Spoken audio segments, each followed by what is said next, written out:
ईश्वरे कर्तृता बुद्धिः सत्त्वोपादेयतान्तिमे स्वकर्म परिणामश्च शास्त्रसारार्थ उच्यते. This is the essence of the 18th chapter, Mokṣha Sanyāsa Yoga, from Yamunacharya's Gītārtha Sangraha. Ishvare Kartruta Buddhihi, ascribing doership to Ishvara. Ishvare Kartruta Buddhihi. Sattvopadeyata, cultivating sattva guna. Swakarma parinamascha, the culmination of a life spent rooted in performing one's duties. Swakarma parinamascha. Shastra sarartha, the sarartha, the quintessence of all the shastras. Bhakti prapatti. Shastra sarartha uchyate. Antime, the concluding chapter, covers these 4 topics. Throughout the Gita, we see Arjuna focused on one thing: karma. What is the right thing to do? What should I be doing now? Or what should not I be doing now? Arjuna's focus is on doing the right thing. Focus on karma, just like all of us. We also need to be very clear. We also want to be clear of what is the right thing to do. Arjuna's focus is on karma throughout the Gita. And we see all his questions also revolve around this central question. While Arjuna's focus, his emphasis is on karma, Krishna's emphasis is not just on karma, it is also on the karta doing the karma. Krishna's emphasis is on the karta. Krishna's emphasis is on the state of being of the karta who has to do the karma. So therefore we see Krishna's answers and his detailed exposition revolving around transformation of one's state of being. It is not about doing karma. Karma can be of any kind. What is important is the state of being of the karta doing the karma. And it is the transformation that needs to happen to the karta. The karma can remain the same.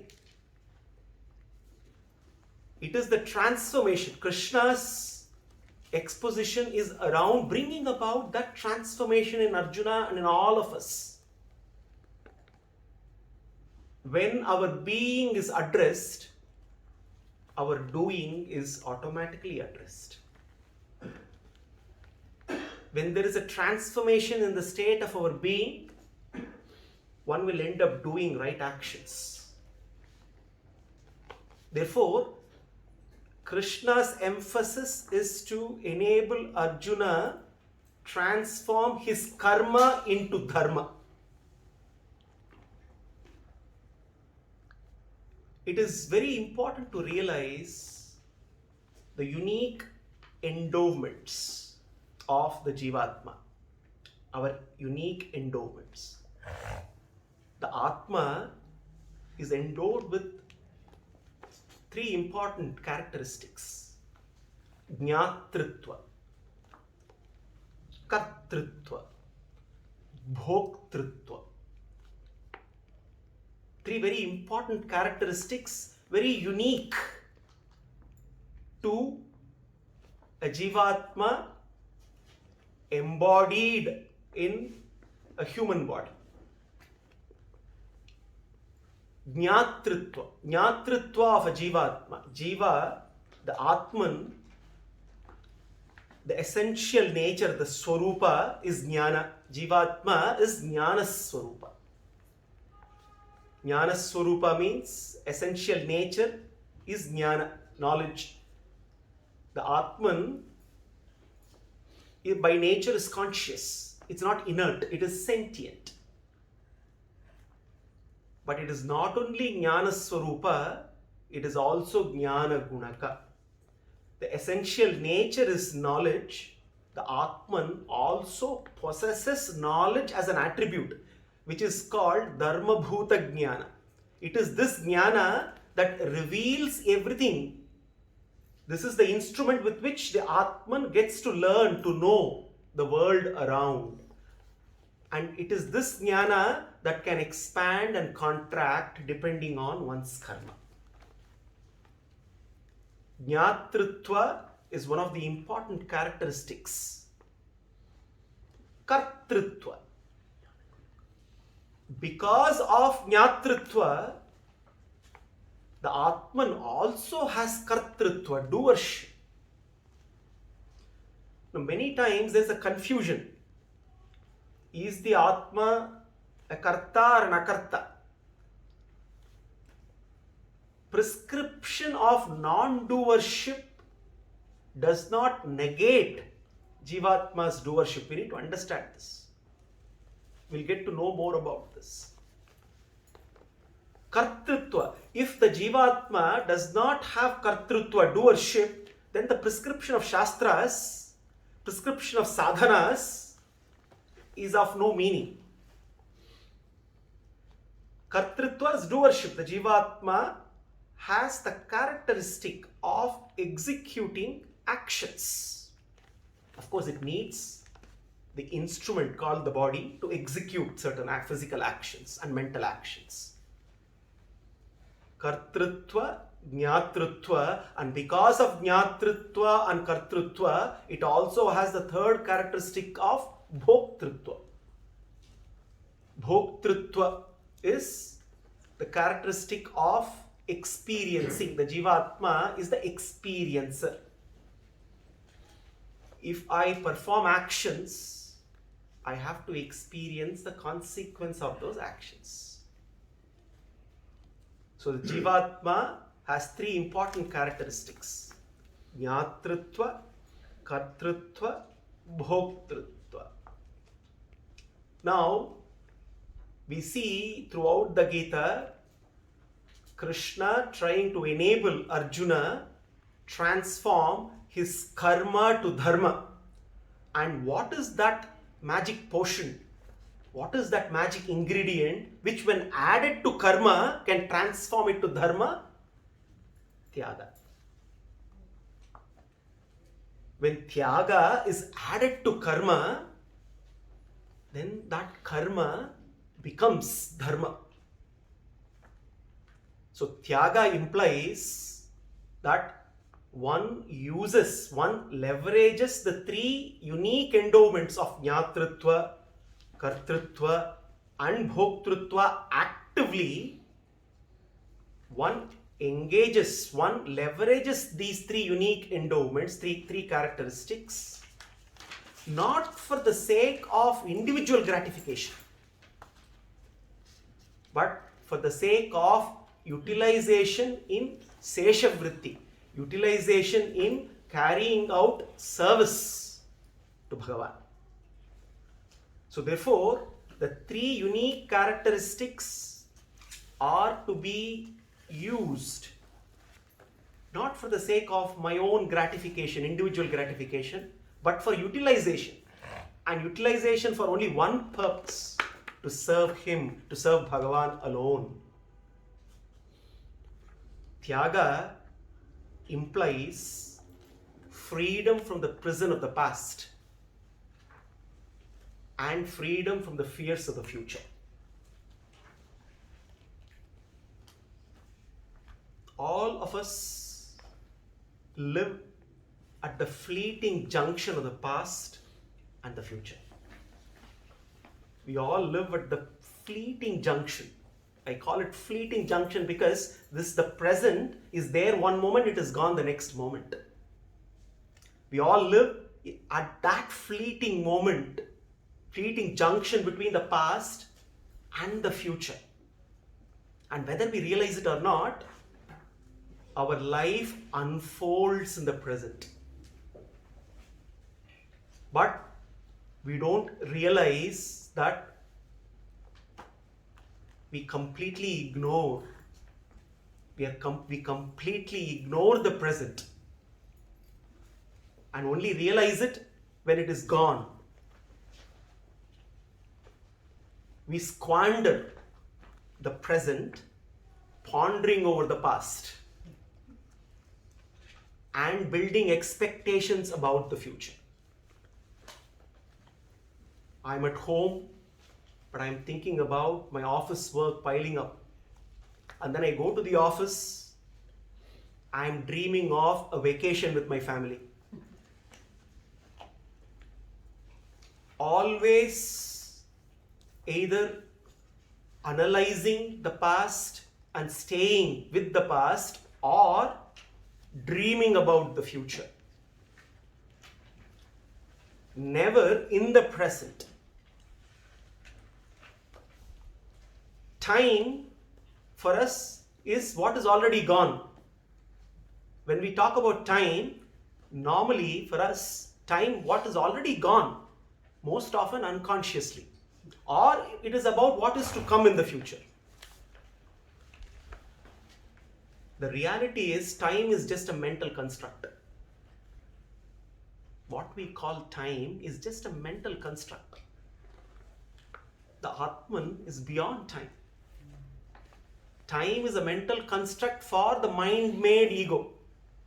So what is the right time? The right time is the now. When we talk about karma, what is karma? Karma is action that connects the past, present, and the future. Karma is an action. It is not just an action, it is a cycle of action and consequences that connects the past, the present, and the future. So therefore, what is that we need to do now? When we act now, how do we make our action count now? The only way we can escape this cycle of karma, actions and consequences, which is a vicious cycle. We are all trapped in this vicious cycle of actions and consequences which connect our past, present and the future. And it is a vicious cycle that keeps going on and on and on. The only way to get out of the vicious cycle is through a virtuous tangent that can get us. That is an exit path from the cycle. And by doing karma based on the principle of tyaga. Tyaga, doing karma with tyaga now. The action that we do now has to be rooted in the principle of tyaga. And that is the reason why Krishna reserves the topic of tyaga to be discussed at length in his concluding portion of Gita. Sanyāsasya mahabaho tattvamichchāmi veditum tyagasya cha rishikesha pritakeshi nishudana kamyanam karmanam nyasam sanyasam kavayo viduhu sarvakarma palatyagam prahustyagam vichakshanaha. Arjuna wants to know the difference between sannyasa and tyaga. He wants to know whether they are the same or they are different, because they seem to be conveying different messages in various contexts, not only within the Gita but in the Shastras. But Krishna says, hey Arjuna, you must realize that they are always interchangeably used. They are no different. Sannyasa and tyaga are no different.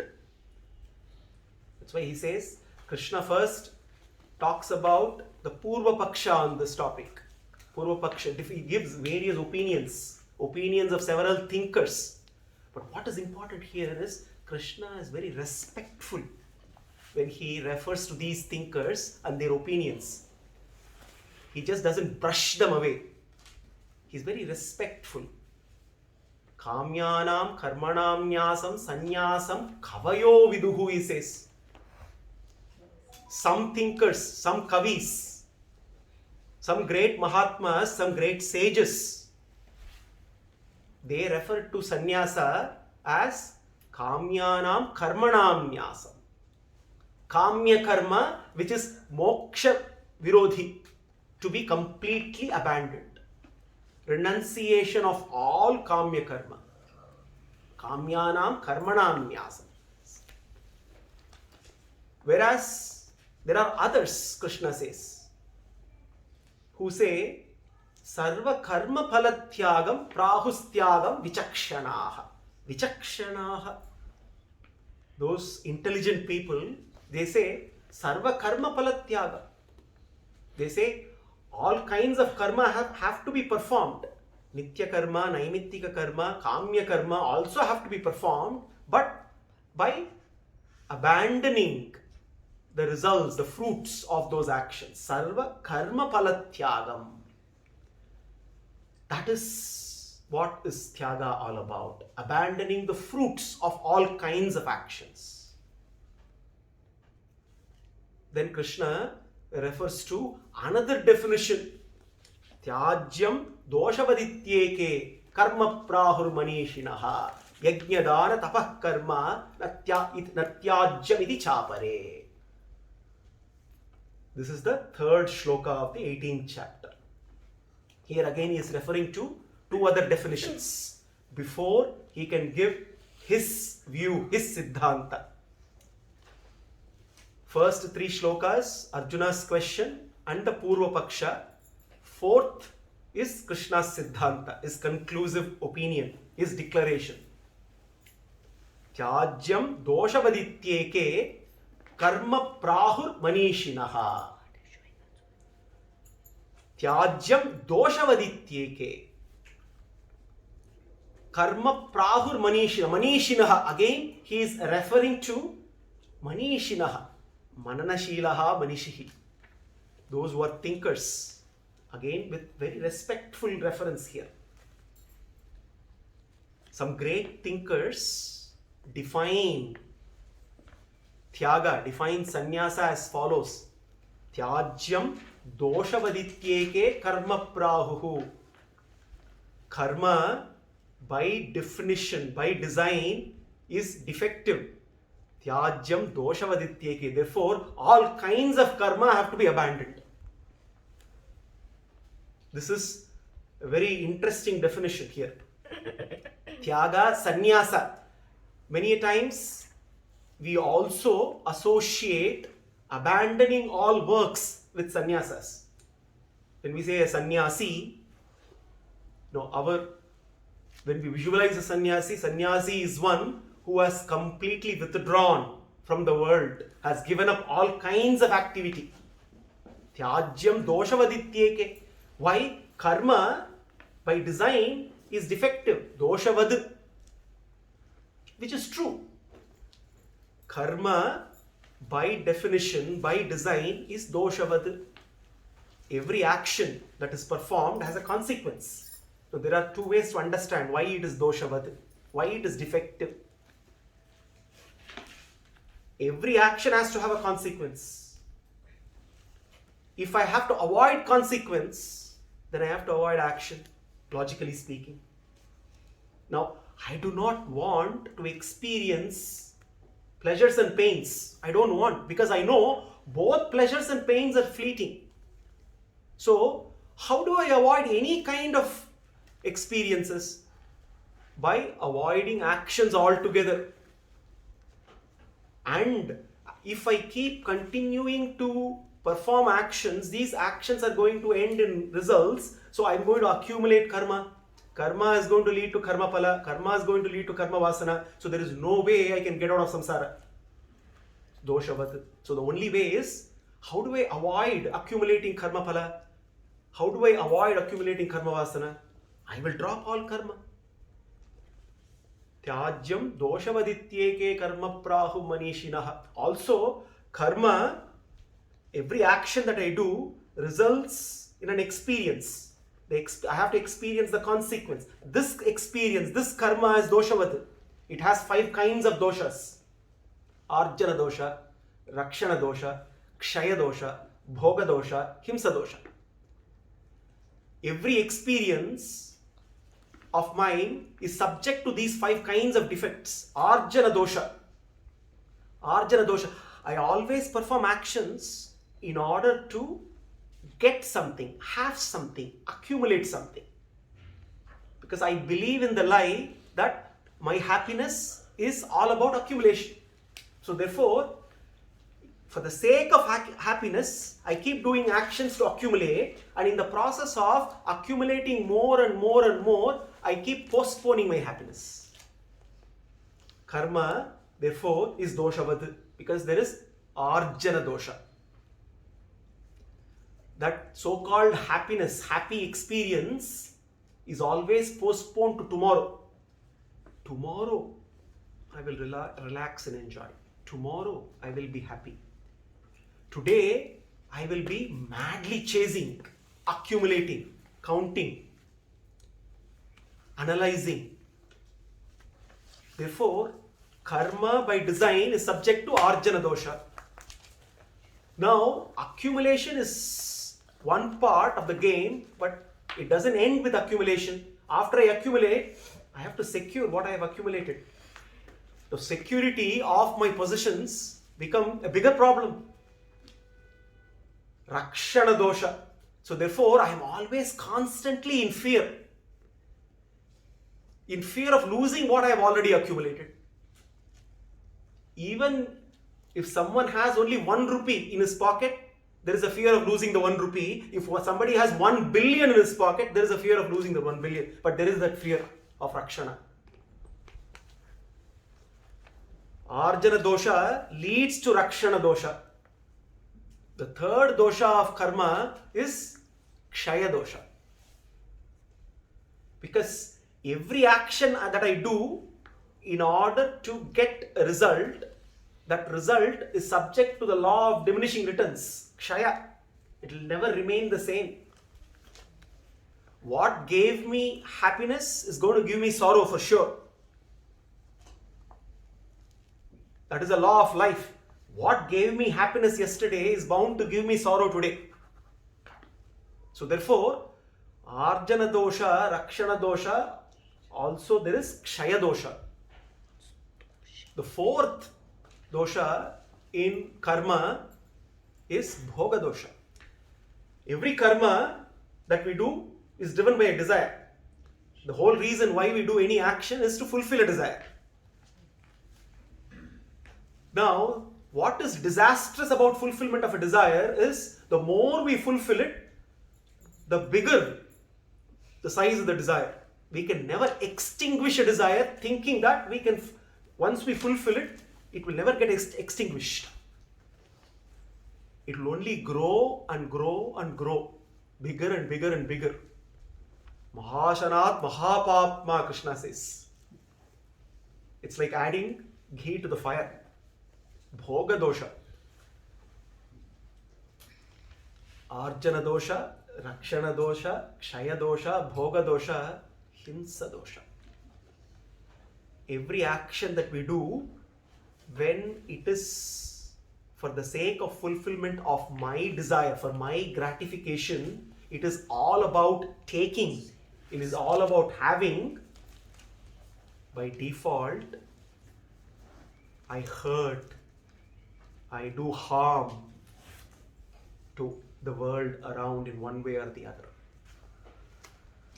If my actions, if my life is all about consumption alone, if consumption is the principle that drives my life and living and not contribution, if consumption alone drives my life and living, I end up hurting everyone and everything around.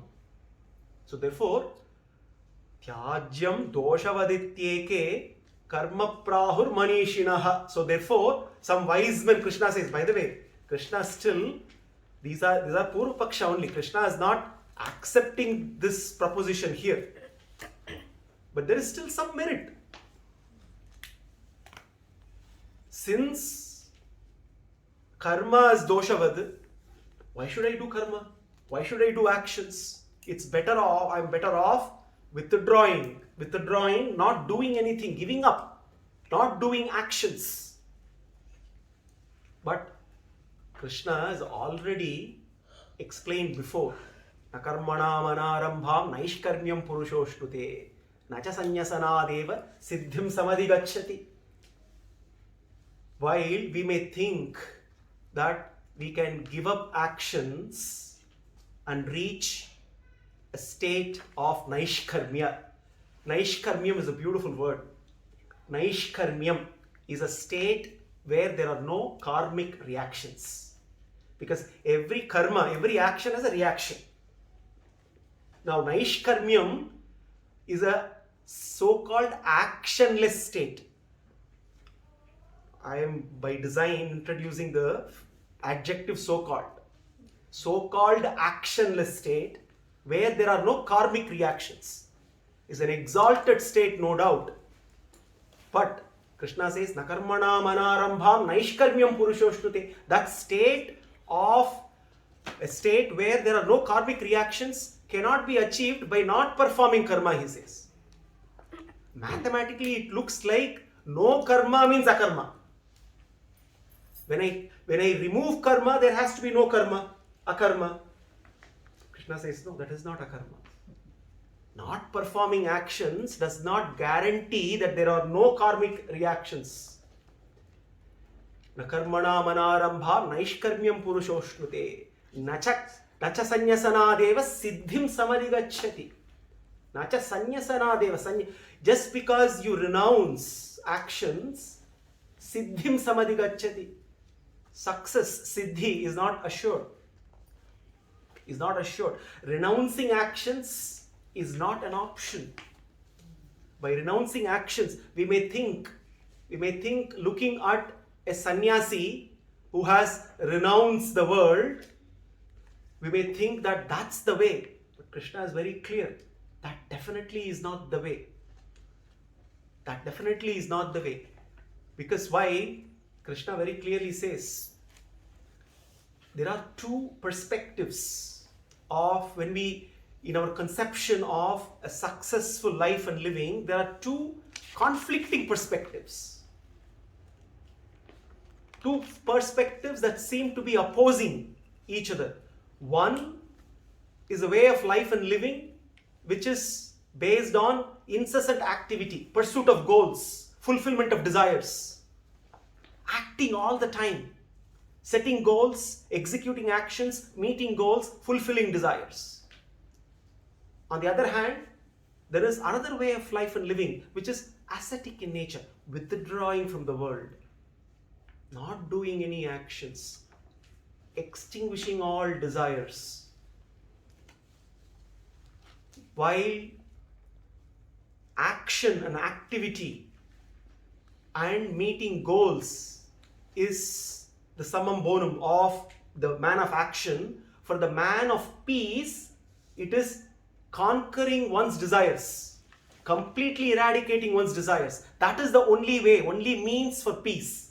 So it looks like goals and peace, happiness and success are always conflicting and contrary, not possible. Can they be reconciled at all?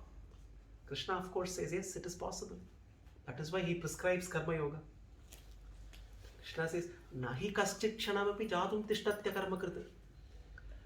Do not think, karyate hyavashah karma. Even if you think, to those thinkers who say, Tyajyam doshavadityeke karma prahur manishinaha, I will completely abandon action, Krishna says, Nahi kaschit kshanamapi jatu tishtatya karma krita. Even if you want not to act, you will have to end up acting all the time. Karyatehi avashaha karma. He uses this beautiful word, avashaha, helpless, he says. we are helpless when it comes to performing actions. We are forced to perform actions all the time by our gunas. Even if we don't act physically, we are super busy acting mentally. And we all know this, we all experience this. We can shut ourselves away from the world and then we can sit all alone, but we will be drained because we will be even more hyperactive. The mind will be a lot more hyperactive, and in that process we will consume a lot more energy than we would have planned. So therefore, not doing an action is not an option. Inaction is not an option at all. In fact, it is also not practical, Krishna says, both materially and spiritually also. Now, materially, the body is made of gunas, is always working, is always interacting with the world, is always receiving stimuli, is always processing. So therefore, the body made up of gunas is constantly working. The mind is constantly working. So therefore, materially, it is not possible not to act. Spiritually also, at the core, the Atman, is always in love with the Paramatman, and this love is expressed only through service. So therefore, spiritually as well, not doing action, because bhakti, which is loving devotional service, is also one kind of activity. Not doing action, inaction at best can serve as an exit from entangling worldly actions, but will not gain an entry into liberated existence. Very important to understand this. That is why Krishna says, it is very important to know that action is coterminous with life. Activity is coterminous with life. It is about how we direct our actions. It is not enough if we just tie up our karmendriyas and say, I'm not going to act anymore. Mithyacharaha, Krishna says, karmendriyani samyamya yaste manasat smarat. Indriyarthan vimudhatma mithyacharasya uchyate. One who says, I will not do any actions with my karmendriyas, may still be brooding in the mind. The mind may still be processing all sensory inputs. The mind may be so very active. One will remain a hypocrite, Krishna says. So therefore, the only way out, karmendriyaihi karma yogam. Asaktas savisishyate. Savisishyate. Excellence. Excellence is all about bringing that tyaga. Asakta, detachment, that tyaga. Karma, when tyaga is added to it, becomes dharma. Karma yoga is performing karma rooted in tyaga. Tyajyam doshavadityeke karma prahur manishinaha. Yajna dana tapah karma natyajyam iti chapare. Then there is another set of thinkers, Krishna says, who say yajna, dana and tapa, these are prescribed by the Shastras.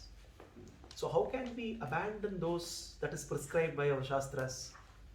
The Shastras very clearly say we need to perform yajnas. Yajna has to be performed. Dana has to be performed. Tapa has to be practiced, austerities. Now, yajna, the terms yajna, dana and tapa, we have discussed many times throughout the Gita, but in the 18th chapter, we will discuss at length. Now, these three are prescribed by the Shastras, and if the Shastras prescribe, how can we abandon? So, yajna, dana, tapa, karma, natyajyam iti chapare. Everything else can be abandoned, but yajna, dana, tapa cannot be abandoned, cannot be renounced. So now the Purva Paksha is completed. Now Krishna is going to give his Siddhanta. Krishna, after giving Purva Paksha, he is going to give Siddhanta. He is going to say what Tyaga really means. Nishchitam shrunume tatra. Nishchitam, he begins with Nishchitam shrunume tatra Tyage bharata sattama. Tyago hi purusha vyagra. Trividaha samprakirtitaha. The fourth shloka, where Krishna is giving his Siddhanta, his conclusive view on what is Tyaga. The beauty here is, the discussion started with Sanyāsa and Tyaga. What is Sanyāsa? What is Tyaga? But the conclusion here is Tyaga, which means Sanyāsa and Tyaga are one and the same. The discussion started with two terms. The conclusion is finishing with only one term, which means very clear. The indication is, hey Arjuna, Tyaga and Sanyāsa are not different. They are one and the same. Nishchitam shrunume. Nishchitam shrunume tatra Tyage bharata sattama. Shrunume. Krishna is always very, very clear.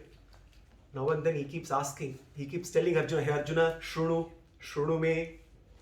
Very important. Whenever he is about to say something which is very profound, he wants Arjuna to be attentive, to be an attentive listener. Not just to hear, but listen. Very important. Arjuna, without any brahma, without any pramada, without any vipralipsu, which means avoid delusion, avoid carelessness, avoid cheating when you listen, when you hear. All these things we do.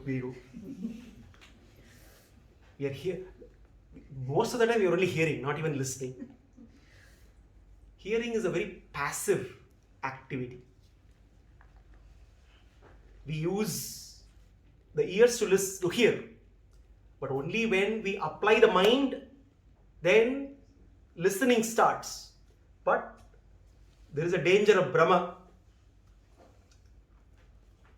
delusion in the mind, which will prevent us from attentive listening. The mind will keep taking us everywhere. And there is the danger of pramada, carelessness, lack of focus. And then there is also the danger of the mind cheating. The speaker is saying something, the listener seems to be very attentive, but he is cheating. So therefore, Krishna is saying, hey Arjuna, shrunu. And I also am saying here, shrunu. Nishchayam shrunume tatra Tyage bharata sattama. Tyaga, let me give you a conclusive answer on what is Tyaga, what Tyaga stands for. Tyago hi purusha vyagra trividaha samprakirtitaha. Hey Arjuna, don't you remember that I have already talked about how Tyaga is threefold in nature? He is not only telling this to Arjuna, he is also telling this to each and every one of us. Tyago hi purusha vyagra trividaha samprakirtitaha. Just like Arjuna, we are also wondering, which chapter did Krishna talk about threefold nature of Tyaga? Mayi sarvani karmani sanyasyadhyatma chetasa nirashihi nirmamo bhutva yudhyassa vigatachvaraha. One of the anchor shlokas of the Gita in the 3rd chapter. A very, very profound. Now, when we dwelled on this shloka in the 3rd chapter, we had a great understanding on Karma Yoga and the message of Krishna in terms of Tyaga. But now, with 17 chapters, when we go back and look at it, we get a lot more rich message out of this threefold Tyaga that Krishna is talking about. Tyage trividaha samprakirtitaha. Tyaga is threefold in nature, Krishna says. Mayi sarvani karmani sanyasyadhyatma chetasa nirashihi. Nirmamaha bhutva yudyasya vigatajvaraha. Adhyatma chetasa. Focus on the Atman and the Paramatman. Be rooted in the knowledge of reality. Adhyatma jnana. Rooted in the knowledge of reality. Every action that we perform needs to be aided by this knowledge of reality. Who am I? Who am I not? Who is Bhagavan? What is my relationship with him? What is the purpose of my life? Every action has to be guided with the knowledge of answers to these questions. It is very important to not let pains and pleasures distract us from our purpose. What happens is the pains and pleasures that we experience repeatedly distract us from the core purpose of our life. It is impossible to wish away the dualities of life. Life brings us dualities, and therefore we have to experience pleasures and pains, and sometimes, no doubt, they can be huge, humongous. There can be an experience which can promise enormous pleasure. There can be an experience which can be threatening, which can threaten catastrophic pain. But whatever pain or pleasure, whatever be the magnitude, in the long run, they just don't matter. What we thought of great pleasure or pain 10 years back would just not really matter today, isn't it?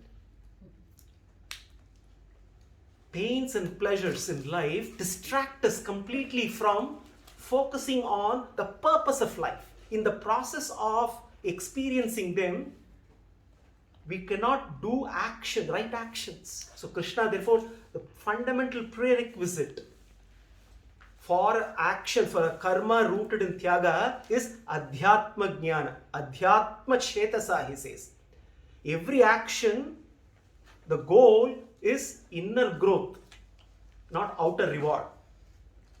We are always focusing on outer reward. Inner growth is more important. When there is inner growth, outer reward will come as a byproduct. Krishna therefore says, Adhyatma Chetasa, Mai Sarvani Karmani Sanyasya. Karmani Sanyasya Mai. He says, therefore, the first Tyaga, Tyagaha Trivida Samprakirtitaha, the first Tyaga that Krishna is talking about is Mai Sarvani Karmani Sanyasya. Sanyasya, Nyasya, Sanyasya. Completely placing the actions at the lotus feet of Krishna, offering our actions to Krishna. What does it mean? Offering our action to Krishna.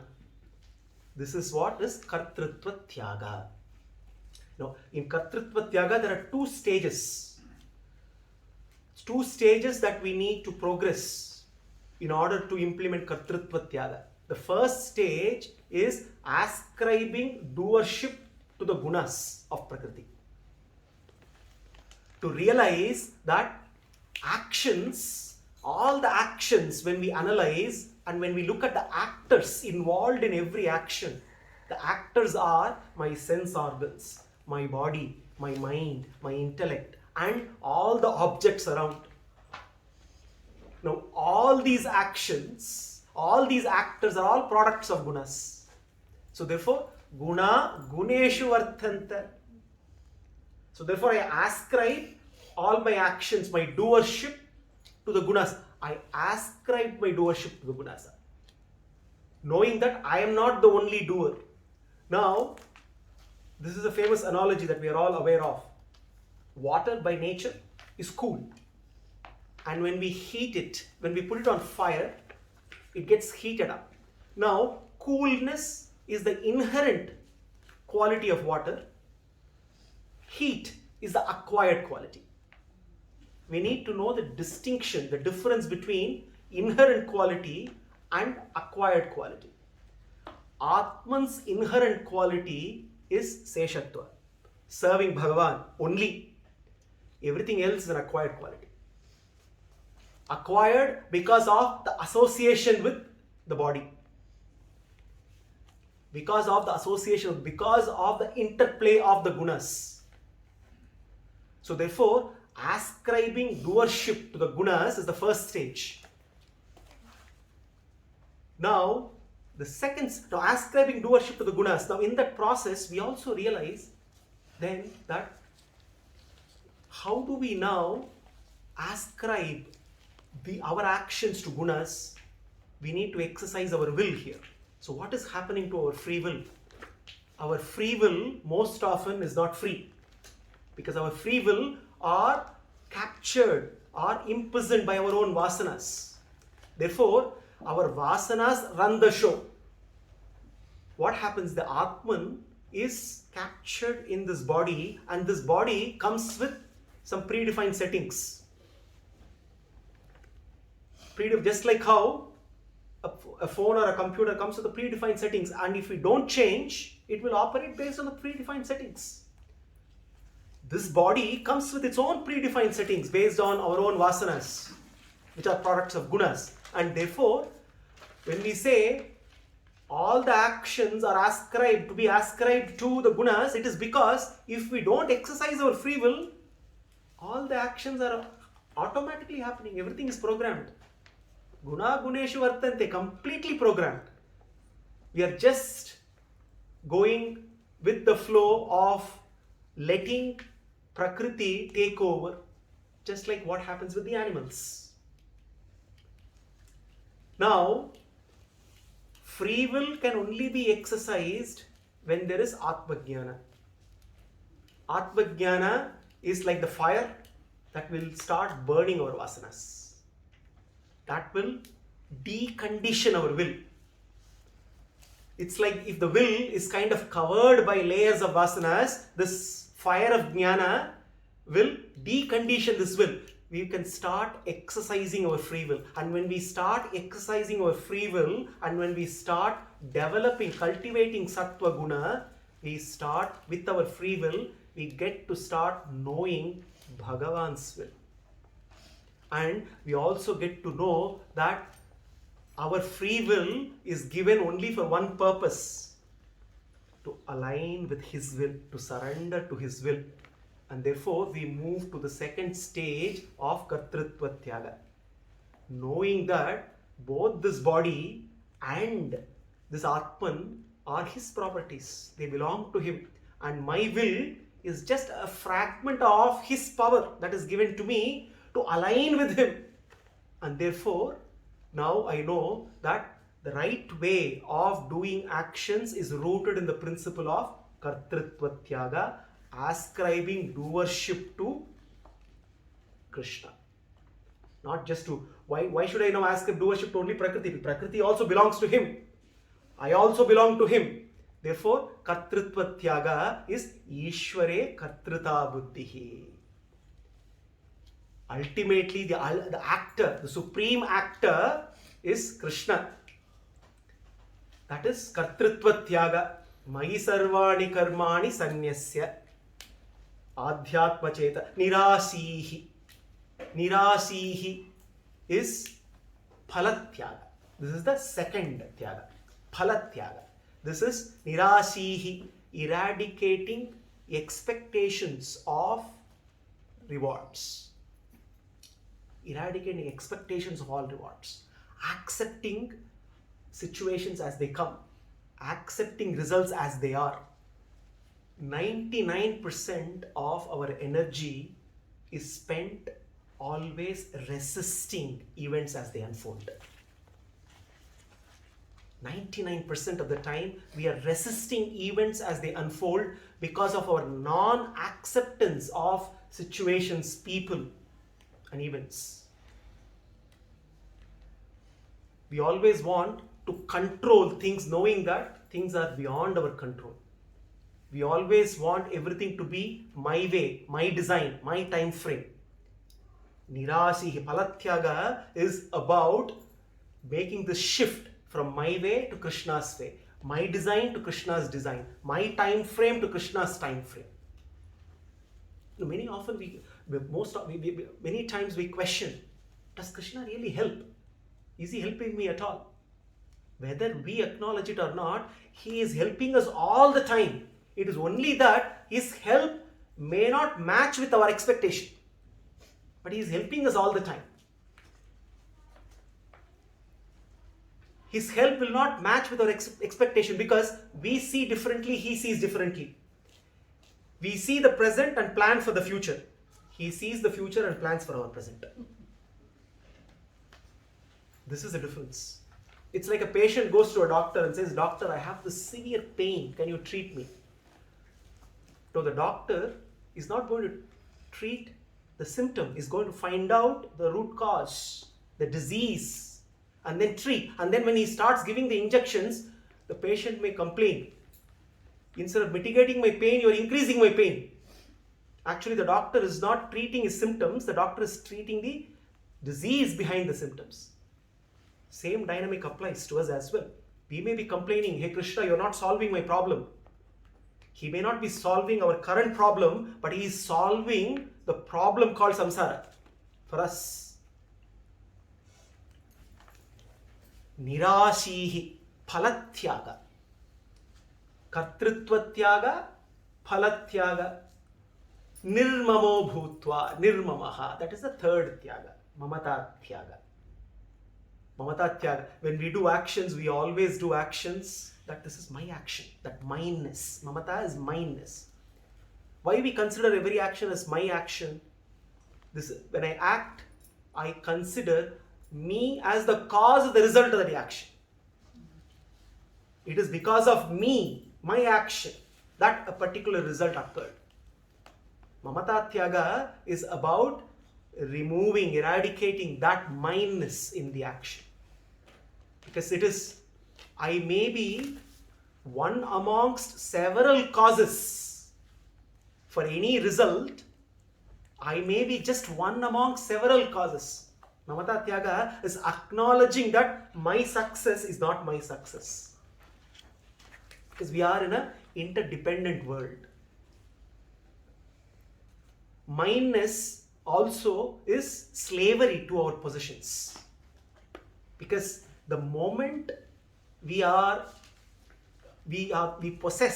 possessory attitudes, then the object that we possess dictate the terms to us. Our peace is determined by the objects that we possess. So therefore, to practice Mamata Tyaga, we need to transform our cravings, desperate cravings, to wants, wants to needs, needs eventually to preferences.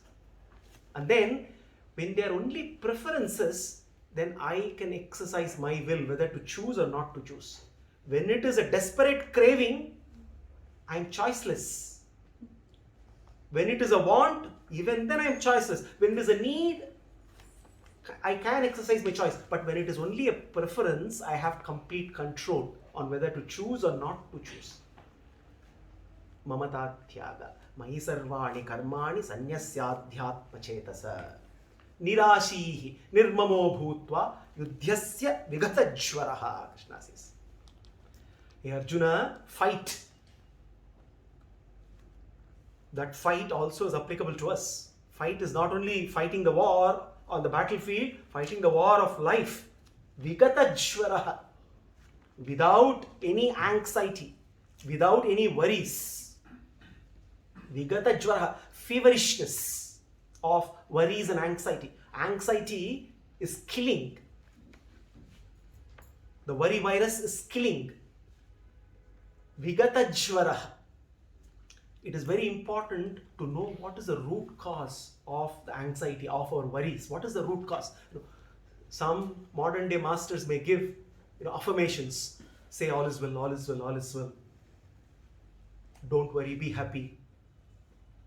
Affirmations that can work temporarily will not address the root cause of worry. Even if we solve our problem thinking that it can remove our worries, it will not remove, it will only change the worries, the nature of the worries. We'll solve one problem, another problem will automatically come.